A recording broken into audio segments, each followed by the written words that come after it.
des batailles épiques, des complots sanglants et un générique entêtant,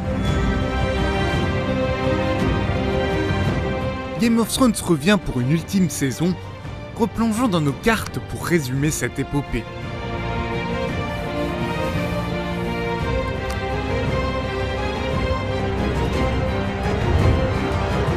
Pour bien comprendre l'histoire, il faut commencer par réviser sa géographie.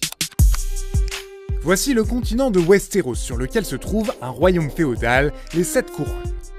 Les Sept Couronnes ont jadis été unifiées par la dynastie Targaryen venue d'un autre continent, Essos. Au début de la série, le royaume est gouverné par 8 familles. Elles sont placées sous l'autorité d'un souverain qui siège à Port-Réal, la capitale. Un trône de fer symbolise son pouvoir. Au nord, le royaume est protégé par le mur. Cette gigantesque construction de glace a été érigée il y a un millénaire pour empêcher la déferlante des maléfiques marcheurs blancs, des créatures liées au froid. Petit point climatique enfin. Sur Westeros, les saisons ne suivent pas un cycle régulier. Un été, signe d'abondance, ou un hiver, source de malheur, peuvent durer plusieurs années. En l'occurrence, quand la série commence, l'hiver approche à Westeros. La première saison pose les bases des 3 grands arcs narratifs de la série. Le premier, c'est le retour des marcheurs blancs, que tout le monde pensait disparu. Cette partie de l'histoire est centrée sur Jon Snow, le fils illégitime du Seigneur du Nord, Ned Stark. Jon Snow quitte Winterfell pour Château Noir, où il s'enrôle dans la Garde de Nuit, une organisation militaire qui veille sur le mur. Le deuxième grand arc narratif, c'est l'histoire de Daenerys Targaryen. Sa famille a été chassée du trône de fer 17 ans auparavant. Elle est exilée sur Essos, puis est mariée de force au chef des Dothraki, un peuple de guerriers. Elle fait ensuite éclore 3 œufs de dragon, un atout maître pour reconquérir les 7 couronnes. Le troisième arc de la série, justement, c'est la lutte pour le trône, détenue au départ par Robert Baratheon. Sous son règne, le royaume est surtout administré par Jon Arryn, la main du roi, une sorte de premier ministre. À la mort de ce dernier, Robert se rend à Winterfell pour demander à Ned Stark de devenir sa main. Lorsqu'il arrive à Port-Réal, Ned Stark découvre que la femme de Robert, Cersei Lannister, a une union avec son frère jumeau, Jaime. Le fils aîné du roi Joffrey est en fait l'enfant de cette relation incestueuse, l'héritier du trône est donc un Lannister. À la suite de ces révélations, Robert meurt dans un accident de chasse facilité par Cersei. You don't want to see this.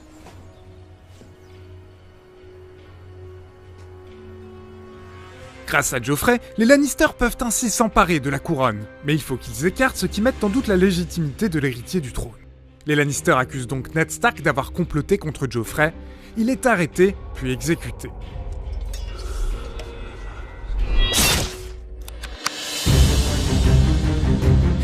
Après la mort du roi Robert, une guerre opposant plusieurs candidats à la succession éclate. C'est le début de la guerre des 5 rois.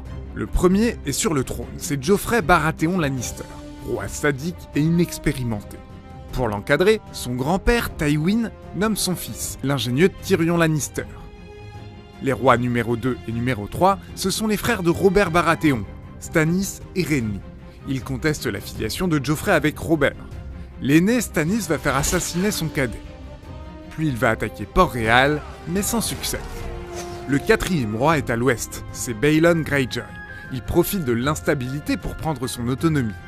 Et le 5e roi, c'est Robb, l'aîné des Stark, proclamé roi du Nord à la suite de l'exécution de son père.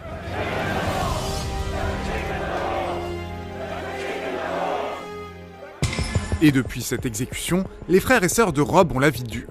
Sansa est otage des Lannister à Port-Réal, Killing you would send your brother a message. tandis qu'Arya et Bran sont en fuite, mais on reviendra sur leur sort à la fin de la vidéo. Dans la saison 3, les Stark subissent des pertes majeures. Robb s'est mis en marche vers Port-Réal pour venger sa famille, mais il tombe dans un piège orchestré par Tywin Lannister dans la forteresse des Jumeaux. Il a convaincu les seigneurs Walder Frey et Roose Bolton, des alliés des Stark, à les trahir. Robb et son entourage sont massacrés lors d'un banquet de mariage. c'est ce qu'on appelle les noces pourpres. Au nord, la garde de nuit qui surveille le mur est sous pression. Elle doit faire face à l'exil des peuples vivant de l'autre côté du mur, les sauvageons. S'ils fuient vers le sud, c'est à cause de l'avancée des marcheurs blancs. Durant une expédition de l'autre côté du mur, Jon Snow se retrouve infiltré chez les sauvageons. You know nothing, Jon Snow. À l'est, Daenerys ambitionne toujours de reprendre le trône en se constituant une armée. Elle révèle le potentiel destructeur de ses dragons et prend le pouvoir dans les villes d'Astapor, puis de Yunkai. Elle lit des livres des esclaves qui s'allient à elle, ce qui l'aide à se trouver une puissance militaire. Une stratégie qu'elle va poursuivre en marchant sur Meereen dans la saison suivante. À Port-Réal, le vent tourne pour les Lannister. Le roi Joffrey meurt, empoisonné le jour de son mariage avec Margaery Tyrell. He's choking! C'est Tyrion Lannister qui est accusé, à tort, du meurtre de son neveu. Acculé et en colère, il tue son père et s'enfuit de Port-Réal. Mais ce sont les Tyrell qui ont comploté pour organiser l'assassinat de Joffrey. Ils trouvent que son successeur, Tommen, est un meilleur parti pour Margaery, qui s'empresse de l'épouser. Elle et sa famille comptent bien profiter de la faiblesse du garçon pour contrôler la couronne. Autre complice de l'empoisonnement de Joffrey, Peter Baelish, le grand argentier du roi, qui d'ailleurs tire les ficelles de beaucoup de complots des 7 couronnes. Après l'assassinat de Joffrey, il emmène discrètement Sansa Stark au Val d'Arryn, dont il a pris le contrôle par la ruse.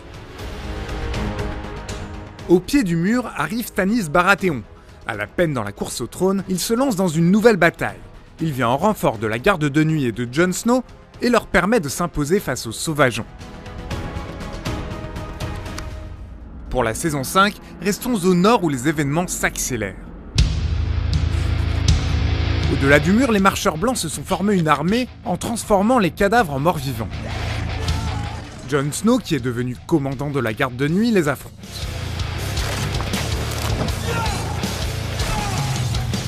Fort de ses rapports passés avec les sauvageons, il s'est aussi allié à eux, à condition qu'ils combattent les marcheurs blancs à ses côtés.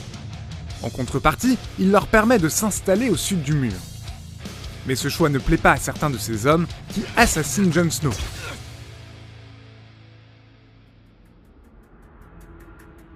Toujours au nord, Stannis Baratheon marche sur Winterfell. La ville est tombée aux mains des Bolton depuis qu'ils ont trahi les Stark. Il se légitime notamment par le mariage entre Ramsay Bolton et Sansa Stark, organisé par l'entremise de Peter Baelish.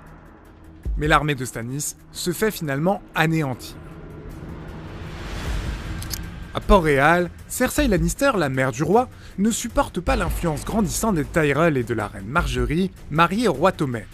Elle s'allie à une secte, les moineaux, pour saboter les ambitions de Margaery Tyrell en la faisant emprisonner. Mais Cersei est prise à son propre piège, les moineaux l'accusent à son tour de meurtre déviante et l'humilient.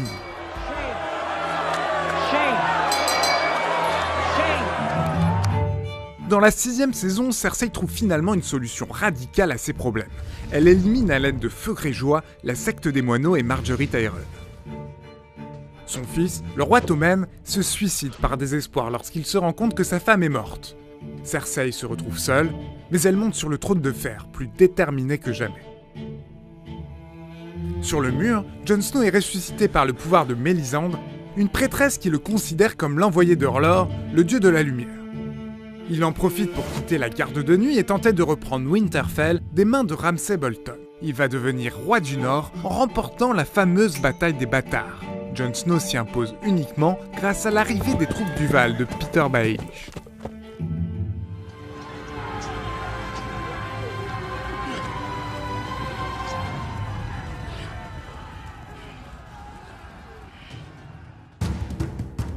Sur Essos, après avoir lutté contre des soulèvements hostiles à son abolition de l'esclavage, Daenerys a enfin une armée suffisante pour envahir les 7 couronnes. Elle est entourée de conseillers qui connaissent bien ses ennemis, comme Tyrion Lannister, et elle se met alors en route pour Westeros.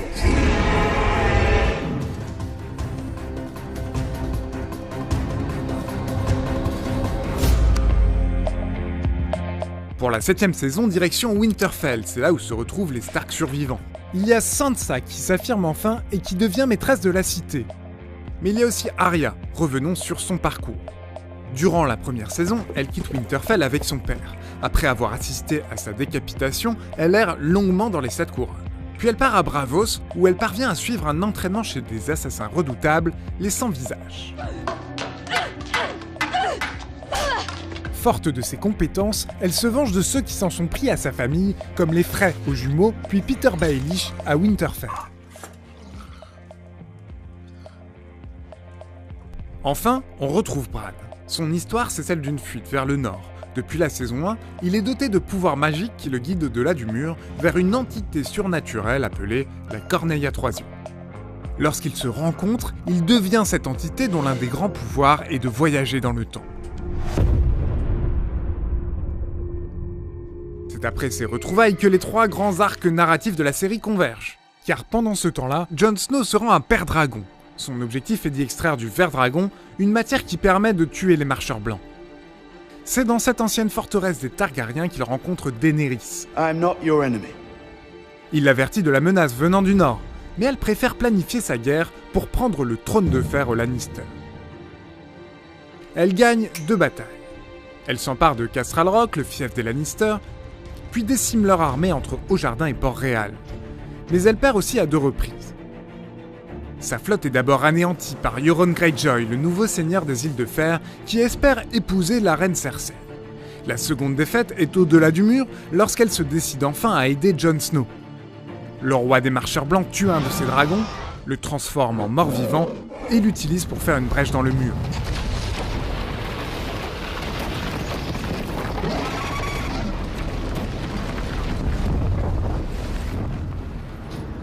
L'hiver va donc s'abattre violemment sur Westeros, mais les 7 couronnes restent divisées sur l'attitude à adopter, à l'image des jumeaux Lannister d'ailleurs. La reine Cersei fait semblant d'accepter l'alliance temporaire avec Daenerys et Jon, mais en réalité, elle n'envisage pas de se battre à leur côté. Au contraire, son frère, Jaime, avec qui elle a une relation incestueuse, choisit de faire front et l'abandonne pour partir vers le nord.